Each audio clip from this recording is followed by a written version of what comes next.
SLBC దగ్గర rescue operation మరింత వేగవంతమైంది. Tunnel లోపల పేరుకుపోయిన బురదను లోకో ట్రైన్ ట్రాలీలతో బయటకు తరలిస్తున్నారు. నీటితో కలిసిన బురదను బయటకు తరలిస్తూ పనులు వేగవంతం చేశారు. పేరుకుపోయిన బురదను తొలగించి టీబీఎం మిషన్ మొదటి భాగానికి చేరుకోవడానికి ప్రయత్నిస్తున్నారు. దీనికి సంబంధించి మరింత సమాచారం టన్నెల్ నుంచి మా ప్రతినిధి శంకర్ అందిస్తారు.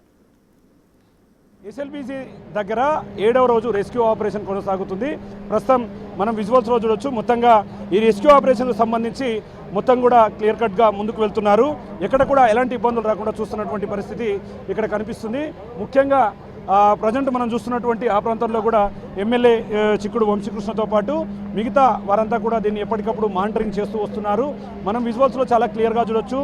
పెద్ద ఎత్తున సింగరేణి కార్మికులంతా కూడా ఇక్కడికి చేరుకున్నటువంటి పరిస్థితి కనిపిస్తుంది. ఇక ముఖ్యంగా దాదాపు ఆ ఘటనా స్థలానికి చేరుకోవడానికి మరికొద్ది గంటలు పట్టవచ్చు అని చెప్పి కూడా సింగరేణి కార్మికులు, మరోవైపు ఎన్డీఆర్ఎఫ్ సిబ్బంది ఇదంతా చెప్తున్నటువంటి పరిస్థితి. ఇక మనం లోకో ట్రైన్ను చూడవచ్చు. లోకో ట్రైన్ ఇది. దీని ద్వారానే లోపలికి వెళ్ళడం, తిరిగి బయటికి రావడం వంటి పనులు చేస్తుంటారు. ఎగ్జాక్ట్ ఇక్కడ లొకేషన్లో చూస్తున్నాం. అంటే లోపల ఉన్నటువంటి ఇదంతా మడ్డు, ఈ వాటర్ను కావచ్చు, బురదను కావచ్చు, ఇదంతా కూడా బయటికి తీసుకొస్తున్నటువంటి పరిస్థితిని మనం క్లియర్గా చూడవచ్చు. లోపల ఇదంతా వాటర్తో కూడుకున్నటువంటి పరిస్థితి మనము క్లియర్గా చూడవచ్చు. ఇక కెమెరామ్యాన్ కూడా చూస్తున్నాడు లోపల ఏముంటుంది అనేది.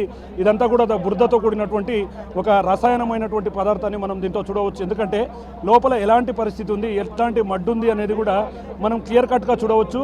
లోపల ఉన్నటువంటి దీని అంతా కూడా బయటికి తీసుకువెళ్తూ పూర్తిగా అధికారులు అయితే సమాయత్తమవుతూ ముందుకు వెళ్తున్నటువంటి పరిస్థితి కనిపిస్తుంది. ఏది ఏమైనప్పటికీ 7వ రోజు రెస్క్యూ ఆపరేషన్ కొనసాగుతున్న క్రమంలో వారిని త్వరితగతిన గుర్తించేందుకు ఎన్డీఆర్ఎఫ్ సిబ్బందితో పాటు మిగతా సిబ్బంది కూడా ప్రయత్నాలను ముమ్మరం చేస్తున్నటువంటి పరిస్థితి కనిపిస్తుంది. ఎందుకంటే కన్వేయర్ బెల్ట్ రైట్ సైడ్ మాత్రమే కాస్త ఇప్పుడిప్పుడే పనులు ప్రారంభించినప్పటికీ మిగతా కన్వేయర్ బెల్ట్ కూడా ఇంకా పూర్తి స్థాయిలో రన్ కావాల్సిన అవసరం ఉంది. అప్పటి వరకు కూడా ఇక్కడ ఉన్నటువంటి ఈ మడ్డును ఇదంతా కూడా బయటికి తీసుకొచ్చి పూర్తిగా లోపల ఉన్నటువంటి వేస్టేజ్ అంతా, లోపల కూరుకుపోయినటువంటి బురదను కూడా క్లియర్ చేస్తున్నటువంటి పరిస్థితి ఎస్ఎల్బీసీ టన్నెల్ దగ్గర కొనసాగుతుంది.